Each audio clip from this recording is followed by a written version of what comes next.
Guys, magandang araw at kamusta? Welcome back sa aking channel. So for today's video guys, nandito ako sa Baguio.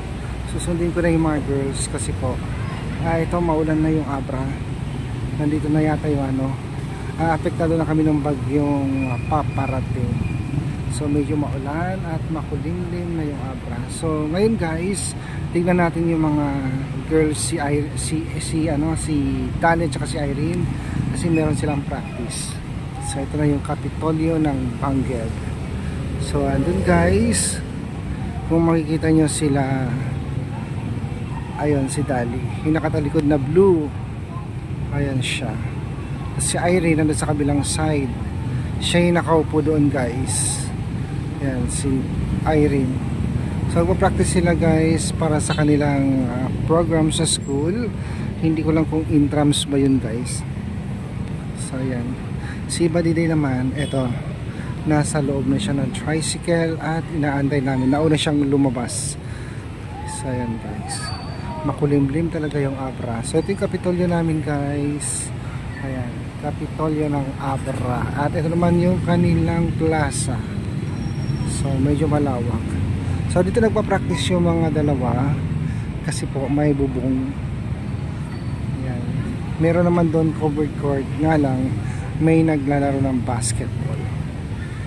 Pakita ko sa inyo yung aming plaza guys.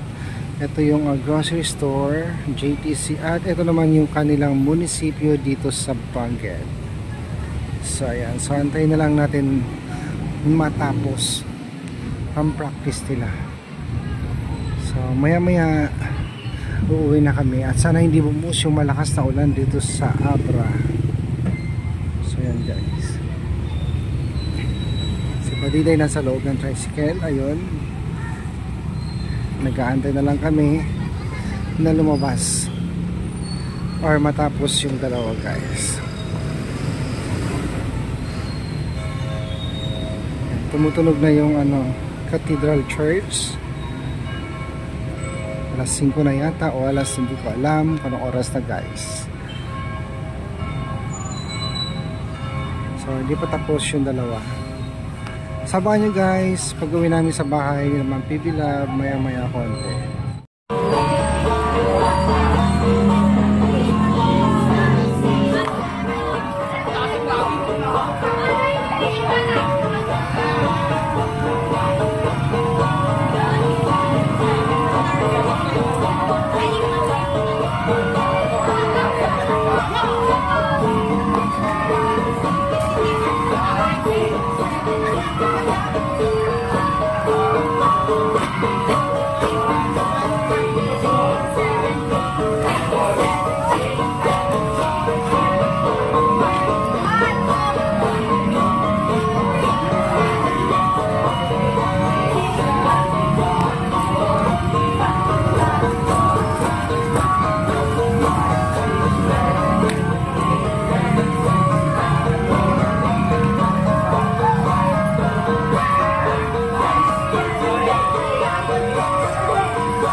So ayan guys, tapos na nga po yung practice nila Irene at ni Dali. Yung kay Dali guys, hindi ko masyadong naabutan kasi mas maaga silang natapos kaysa dito kala Irene. So ang ganda ng tugtog nila Irene kasi tingyan na naman.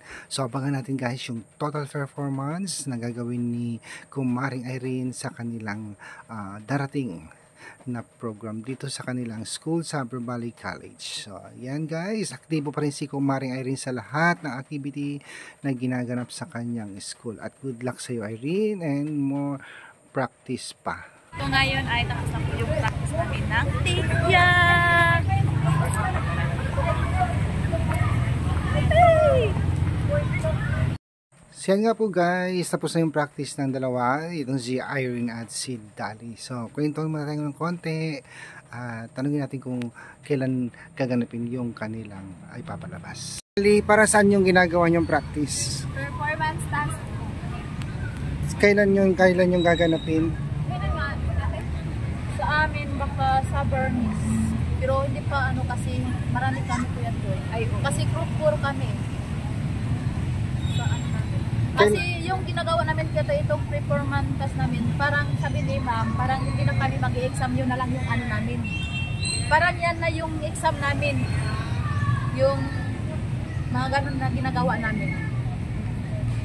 Tapos doon nakukuha ng mga namin. grades. Oo, grades si ma'am. Kaya wala kaming exam sa kanya. Parang yan lang yung hinihingi niya nga exam namin. Ano ba yung entrance? Entrance ba yun? Hindi, parang performance task na. Pero papalabas sa Bravali, sa school, sa loob ng classroom. Sa loob ng school siguro. Hindi pa namin alam kung Sa'yo, Dali, same lang din kami po yan. hindi ko naabutan yung yung buo. Same lang din sa amin. Ano yung tugtog nyo? Tingyan din. Hindi, sa amin. Modern. Modern? Yung hindi tingyan. Hindi. Hip-hop sa amin. Kasi bunot-bunot talaga yung nabunutan namin, tingyan. Kaya yun sa amin. Mas madaling tingyan kasi mas madaling... Oo nga kuya to, mas magalit sa kanya. Mas madaling Pero kumpasan. meron din kami, hindi ba namin kabisado yung step? May meron pa din kaming kasama namin, hindi din kung yung isa. Pero ako makasabay-sabay naman ako kasi Madali lang yung tingyan. Kasi beat ko talaga yung tingyan ko ito eh. Beat na beat ko yan na sayaw. Maganda siyang kumpasan. Maganda talaga. Mag-ready kayo ng mga cellphone nyo, mag-charge kasi may bagyo. Bakit naman kuya Toy? May bagyo na naman. Nandito na sa Pilipinas. Alam ko yan na sigurong resulta sa ako kuya Toy. Baka siguro may dalang siya. So tara na, baka para hindi tayo ambutan ng malakas. Saan siya, di ba nila? Ando na sa tricycle. Ayun yung tricycle. Ayan, oo. So yan. Uwi na tayo dyan. Yung red na kotse. Yan. Diyan sa red na kotse. Sa tabi lang, andyan yung tricycle. Ito na yung kotse natin. Yes! Nakabili na sa magandang kotse natin yan. Ito na po yung bago naming sasakyan. Pasok na natin! Ayan. Yan ang aming kotse. Red. Okay. So tara guys. Sakay na. Sige. So beat tayo mamaya ulit guys.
So yan guys, finally nakarating na rin kami dito sa Pangal, Danglas, Abra, kung saan yung bahay ni Ma'am Piggy Love. So medyo paakyat na tayo at ito nga, liliko na tayo patungo dun sa bahay ni Ma'am Piggy Love. Yan. Medyo matas yung akyatan dito guys.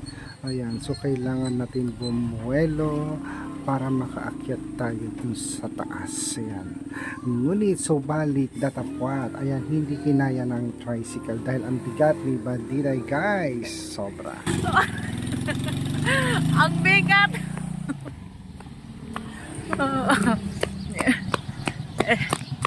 Di ba?